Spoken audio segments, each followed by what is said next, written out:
Delivery access is closed. Use the side entrance. The voice cracked through the crisp morning like a snap of cold glass. She stood tall at the steel security post, heels tapping a sharp rhythm on the slate. Savannah Brooks, white blazer dress cinched at the waist, blonde bob gleaming in the dawn, rested one hand on the console, the other on her hip. Sunglasses shielded her expression, but her tone said enough. In front of her stood a man she didn't recognize, and more importantly, didn't respect.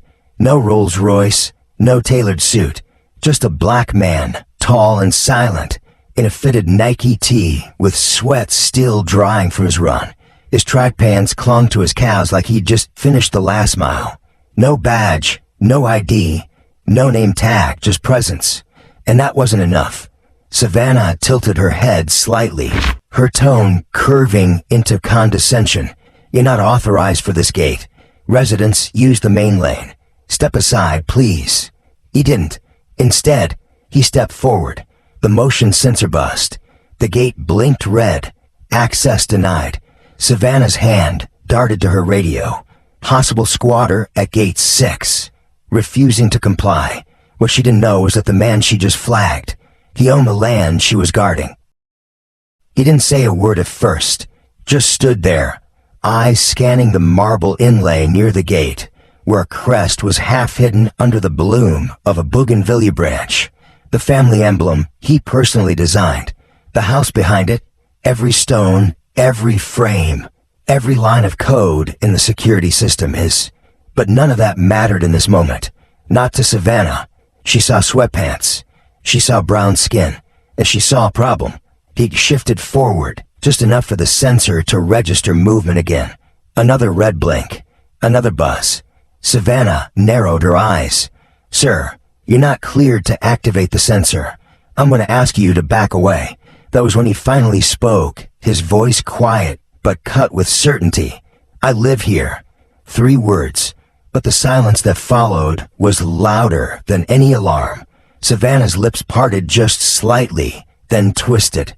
Unit 3, she spoke in her radio, her voice crisp and deliberate. I got a mail triggering sensors without clearance. Non-compliant. Possible impersonation.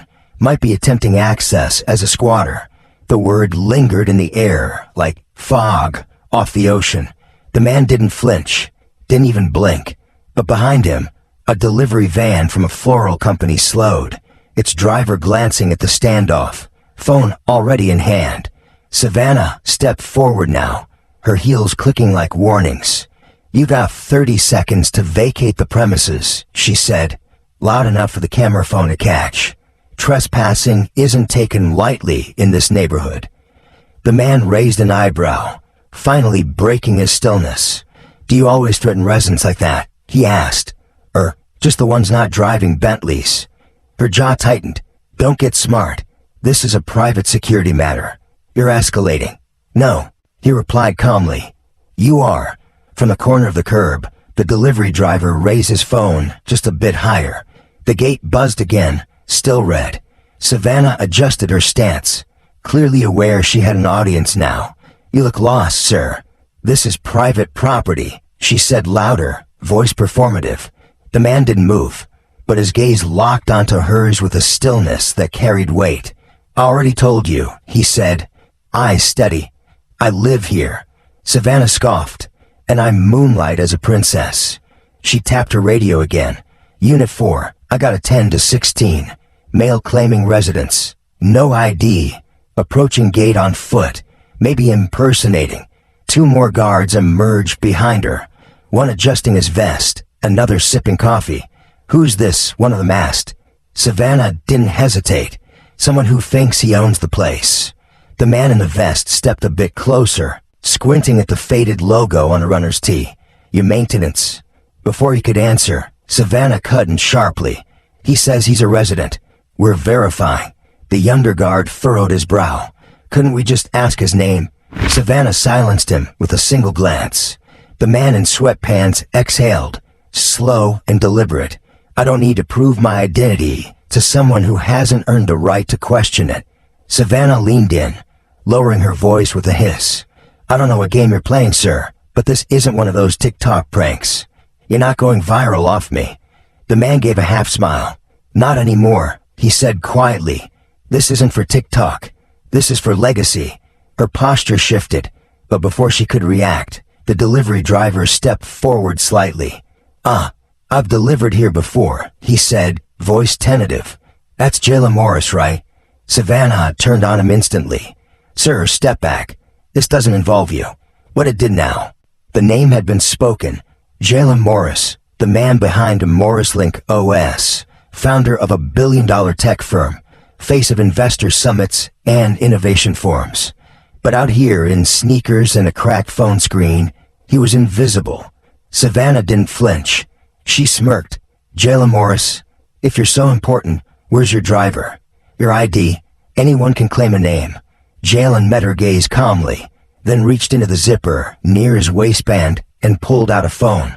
Screen slightly cracked, sleek, functional. He tapped a number. "Alma," he said quietly. "Activate Protocol 7. Verify ownership. Open entry logs." On the other end, a clear voice responded. "Confirmed, Mr. Morris. Executing now." As soon as the words landed, the air changed. One officer lowered his coffee. Another shifted on his feet. But Savannah chuckled. "A phone call? That's your move." She turned toward the console. "Override or not? You're not getting through without."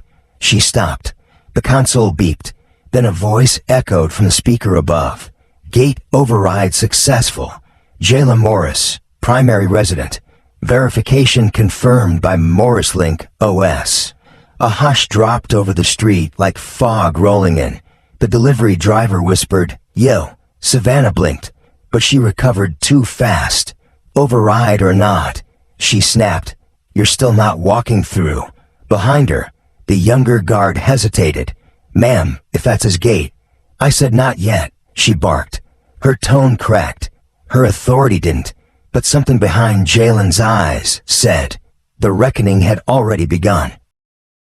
Jalen didn't raise his voice. He didn't need to. The gate had already spoken, but Savannah wasn't ready to surrender. She turned back to the panel, fingers hovering near the override button. "We've had incidents before. The system could have been hacked." Her voice now had a crack in it, thin but jagged. "We need to escalate this. Internal verification required." Jalen stayed still. No words. No movement. Behind him, the delivery driver stepped closer. Phone still raised. His voice now steadier, louder. "You're really doubling down." The system just said his name out loud. Savannah whipped around. "Sir, I said step back. This is a restricted zone." The driver retreated, but only by a foot, just enough to widen his camera's frame. "Whoever's watching this," he said, "this man just got denied entry to his own house." The gate confirmed him. Security didn't. This is happening. Right now. In Ridgeport, a car rolled up behind a delivery van. A sleek black Tesla, windows tinted. The driver lowered hers halfway. A woman, mid-40s, Latina, leaned out, eyes narrowing. "What's the holdup?" she asked. The younger guard mumbled, "It's complicated." But the delivery guy wasn't having it. "It's not complicated," he said, gesturing toward Jalen. "That's Jayla Morris. He lives here." And they're scrambling. The woman in the Tesla leaned farther out her window, eyes locking on Jalen. Her expression shifted. "Oh my God," she breathed. "That's Jayla Morris from MorrisLink." Everyone heard it, and in that moment, Savannah's grip on the situation began to slip. "You can't just walk in because you say you live here," she snapped. Jalen turned to her, gaze steady, voice cool. "I didn't say I live here. Your system did, and unless you plan on overriding your own protocol, I suggest you step aside." The air went quiet. The younger officer scratched the back of his head. "Ma'am, we're supposed to follow system verification, aren't we?" Savannah's voice dropped but held its bite. "You want to let him in? Fine. But when this turns out to be a mistake, it's your job on the line." He hesitated, then quietly stepped back. But Savannah didn't. She moved toward Jalen. Too close, her voice low and acidic. "You think a computer screen makes you untouchable? she hissed.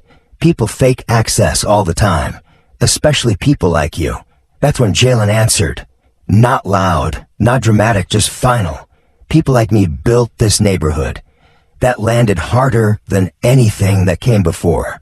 There was a gasp from the Tesla, from the delivery guy, even from a barista walking past the gate with a tray of cold brew. Savannah blinked, then stepped back, only to pivot forward again like pride couldn't decide between retreat and defiance. But she chose pride. Her fingers tapped the radio hard. Unit 7, respond. Escalation at Gate 6. Possible impersonator. Notify Ridgeport PD. Immediate dispatch requested. The words came sharp, surgical. The atmosphere tightened. Jalen remained still. Hands relaxed, spine straight, but something cold flickered behind his calm. You just called the police, he said. It wasn't a question. Savannah lifted her chin. Yes, because we don't tolerate threats here. From the curb, the delivery driver called out. What threat? He hasn't moved. The woman in the Tesla echoed. He's the victim. But Savannah wasn't listening. She was too deep in. You're just another trespasser with a story, she told Jalen. And I don't care what some automated voice said. If you don't leave now, you're going to jail. Jalen blinked slowly, then pulled out his phone again, not rushed, not flustered. Alma, he said. Kama's ordering coffee. They've escalated. Activate Phase 2. Full audit. Real-time compliance broadcast on my open channel. The reply came swift and clear. Understood, Mr. Morris. Phase 2 is live. All security footage is streaming now. Ownership records are front-facing. Savannah Brooks's escalation is time-stamped. When her name came through the air, Savannah's posture shifted, if only for a second. Her spine straightened, but her lips parted slightly, as if the air had gone thinner. Behind her, the younger officer glanced around nervously. Wait, is this serious? He told you who he was. The delivery guy didn't miss a beat. Y'all didn't listen. A new voice chimed in. Young, confident, a black woman in workout gear with earbuds still dangling. I live 3 blocks down. I see him jogging here every morning. For years. Savannah spun toward her. This is not your concern. But the woman held her ground. No, she said, but it is yours. And you just made it public. Because now it wasn't just one phone recording. It was 5, maybe 6. Bystanders, neighbors, witnesses, all filming. And Jalen, he hadn't moved an inch. He didn't have to. The security gate buzzed again, this time green. The sound echoed like a verdict. But still he stood there, not walking through, not gloating, just present, because the moment wasn't over. Not until it was truly seen. Savannah's hand dropped from the console. She masked the tremble in her fingers with perfect posture, but the power had already shifted. One of the guards checked his tablet and spoke, mostly to himself. He's on the deed. Savannah whipped around. What? Jalen Morris. Owner since 2017. 3 adjacent parcels, including this house, the one next door, and this gate. The silence that followed wasn't silence. It was collapse. The delivery driver lowered his phone briefly, then raised it again. You mean to tell me? You called the cops on the guy who owns the block. No one answered. They didn't have to. The Tesla driver spoke next, her voice firm. This isn't about gate access. It's about racism. And that word didn't float. It landed. It stuck. Because deep down, everyone knew. This wasn't some misunderstanding. It was a pattern, one that Jalen Morris had lived through before. He stepped forward now, not through the gate, but closer to Savannah, just enough for her to see his eyes. Do you know how many times I've been asked to prove I belong? He said. And my company, in my boardroom, in my own home. Savannah didn't respond. Couldn't. His words didn't demand rebuttal. They held weight. You thought the gate gave you power, he continued, but it only revealed your fear. Phones are still up. The live stream was gaining momentum. Thousands watching, thousands commenting. Savannah glanced toward the screen, saw her own face frozen mid-command, mid-bias, and something shifted in her eyes. For the first time, she looked unsure. She tapped her radio again, desperate now. Unit 7, what's your ETA? But no answer came. Instead, Jalen's speakerphone activated once more. Alma's voice rang clear, clinical. Mr. Morris, LAPD was contacted. We've intercepted the call. Our legal team is monitoring in real time. Savannah Brooks's employment record. 7 prior complaints. None escalated. Pattern confirmed. That statement dropped like a stone in still water. One of the guards winced. The other took a half step back. Savannah's voice cracked. You can't just override my authority. Jalen turned toward her. Gaze even. You never had authority, he said. Just a uniform and a gate. Neither of which you control anymore. A woman from the sidewalk, same one from earlier, spoke again, louder this time. You don't get to erase a man just because he didn't dress like a CEO today. A murmur of agreement swept through the small crowd. Heads nodded. Phone studied. Jalen looked toward the mansion beyond the gate. 3 stories of steel, glass, and silence. Then back to Savannah. I'm walking through this gate, he said quietly, not because I need to, but because I always could. And with that, he stepped forward. No permission asked. No hesitation. Just gravity. His own. As Jalen passed the threshold, the air changed. It wasn't about motion anymore. It was about meaning. He didn't gloat, didn't pause, but the act of walking through a gate meant to exclude him carried more weight than any speech.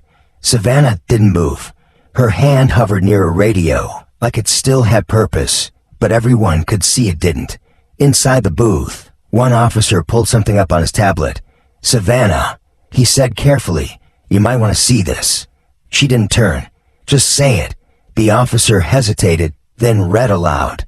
Jalen Morris, founder and CEO of MorrisLink Systems, board member at Clarion Financial, majority shareholder of Langston Holdings, which owns this community. The silence that followed was pure consequence. Savannah turned slowly, her posture cracking under the weight of reality. I didn't know, she whispered. Jalen didn't blink. You didn't ask. You profiled the man who signs your paycheck. That hit harder than anything yet. Behind Savannah, the junior officer slipped off his earpiece. The other one stepped fully back, lips tight, shaking his head. From a curb, the delivery guy turned his phone to selfie mode. Tick-tock, he said. You watching this? Black CEO locked out of his own mansion because sweatpants apparently mean squatter. Jalen stood just past the gate now, sunlight catching the sweat still clinging to his jawline. He didn't smirk, didn't scan the crowd. He simply existed with quiet finality. Savannah opened her mouth, maybe to apologize, maybe to justify, but Alma's voice came through the speaker again, louder, firmer. Mr. Morris, override complete. All security feeds from Gate 6 archived. Compliance Department reviewing behavior. Legal recommends suspension pending internal investigation. Savannah's eyes widened. You're seriously? Jalen cut her off. This isn't revenge. It's accountability. Then he turned to the guards. You have 2 choices. Stay aligned with her, or realign with the truth. Neither answered. They didn't have to, because when Jalen walked deeper into the courtyard, they followed him, not her. From the sidewalk, the delivery driver whispered into his phone. That's how you fire someone without even saying the word fired. Savannah stood frozen, not because she was being watched, but because the power she thought she had just vanished. She looked down at the radio in her hand. It used to be her badge of control. Now it was just plastic. The younger officer stepped closer. Ma'am, you need to step away from the panel. She turned slowly. Excuse me, but his voice was firmer now. You heard him. Savannah stood there, shoulders squared but spirit unraveling. Her lips parted like she might protest, but nothing came. The panel behind her blinked once, then twice, before shutting down completely, disabled by remote override. Her badge clipped neatly to her lapel, flashed red. She stared at it like it had betrayed her, but hadn't. It had simply remembered who was in charge. Jalen turned, facing her across the courtyard. "You didn't just misjudge me," he said. "You abused power, and you forgot. People like me don't need to yell to be heard." A ripple moved through the crowd. One person clapped, then another, and another. Not loud, not theatrical, just steady, rising acknowledgement. Savannah froze, not because the system locked her out, but because the people had, too. Her authority wasn't disabled by code. It had been revoked by truth. "I've worked here for 5 years," she stammered. "You can't erase me like this." Jalen raised one brow. "Erase you? You erased me the moment you saw sweatpants instead of ownership." Alma's voice returned, this time broadcast through the estate's full perimeter PA. "Mr. Morris, system reset authorization is ready. All access privileges linked to Savannah Brooks will be permanently removed. Do you wish to proceed?" Savannah turned toward the speaker like she could glare the sound into silence. Jalen didn't even look at her. His voice came out calm, exact. "Proceed." And with that single word, the system around them shifted. Locks realigned. Entry logs updated in real time. Each one tagged with her badge ID and the words, "Access revoked."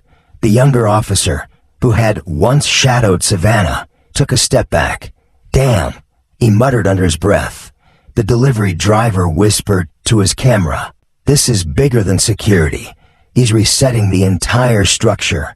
Jalen pulled out his phone again, blue and silver glow dancing across the screen. The Morris Link interface shimmered with silent authority. He tapped twice. "Alma," he said, "connect me to Langston Holdings boardroom at Clarion Legal. Tag the HOA president." Alma's voice returned instantly. They'd been watching since Savannah made the call. That's when Savannah's face truly changed. "Watching?" she asked, voice barely holding shape. "Mr. Morris, this is a misunderstanding." But Jalen didn't let her spin. "You called the police on a verified homeowner. You initiated a lockout without protocol. You ignored system authentication and refused to de-escalate, even after confirmation. And now you want mercy after accountability showed up." Savannah flinched. "Please," she said, "let me explain." But her voice barely carried anymore. Not with the system recording everything. Not with the crowd, now fully awake. Jalen looked down at his phone again, fingers still. Alma's voice returned. Only this time, it wasn't just for him. It was public. "Mr. Morris, the board of Langston Holdings has voted unanimously. Savannah Brooks's management access has been permanently revoked. Legal has initiated breach documentation for wrongful detainment and bias-based misconduct." The word misconduct echoed like a gavel in the air. Savannah stared at the now-dead gate console, then at her silent radio, then finally at Jalen. Her voice cracked, barely audible. "I didn't know who you were." Jalen's reply came without pause. That was the problem. He looked past her, toward the mansion, its polished glass glinting like a mirror to everything she had tried to deny. "Reset the system," he said, more to Alma than anyone around. Then louder, for the crowd, the phones, the world. From the top down, the bystanders didn't cheer. They didn't need to. They understood. What had happened wasn't just a confrontation. It was a correction. And Jalen hadn't shouted. He hadn't begged. It simply stood still until the world was forced to move around him. And now, the world was taking notes. The delivery driver's stream ticked past 28,000 viewers. The caption read, "You don't evict power from its own home." A woman holding a yoga mat stepped forward, phone in hand, voice gentle but curious. "Mr. Morris, can I ask something?" Jalen turned slightly, his presence calm but focused. She continued, "How do you stay so composed when someone tries to erase you?" He took a breath, not rehearsed, but lived in. "Because every time I've been underestimated, I've learned more about the people doing the underestimating. And every time I stayed calm, I remembered, storms don't shake foundations, they test them." The woman nodded, lips parting in quiet awe. Someone behind her whispered, "That's going in my journal." A teenager near the curb, still in a cafe apron, called out, "Yo, Mr. Morris, my brother interned at Morris Link. He said you visited every floor, even the janitor's stations." Jalen smiled gently. "Tell him I said thank you. Those are the real engines of the building." Laughter stirred. Not the kind that mocks, but the kind that heals. A mom in a minivan honked softly, waving her phone. "My daughter's watching this. She just added your name to her Black Innovators Project." Jalen's voice was low, but firm. "Tell her to make her own name to..." And just like that, the moment shifted. It was no longer about Savannah's failure.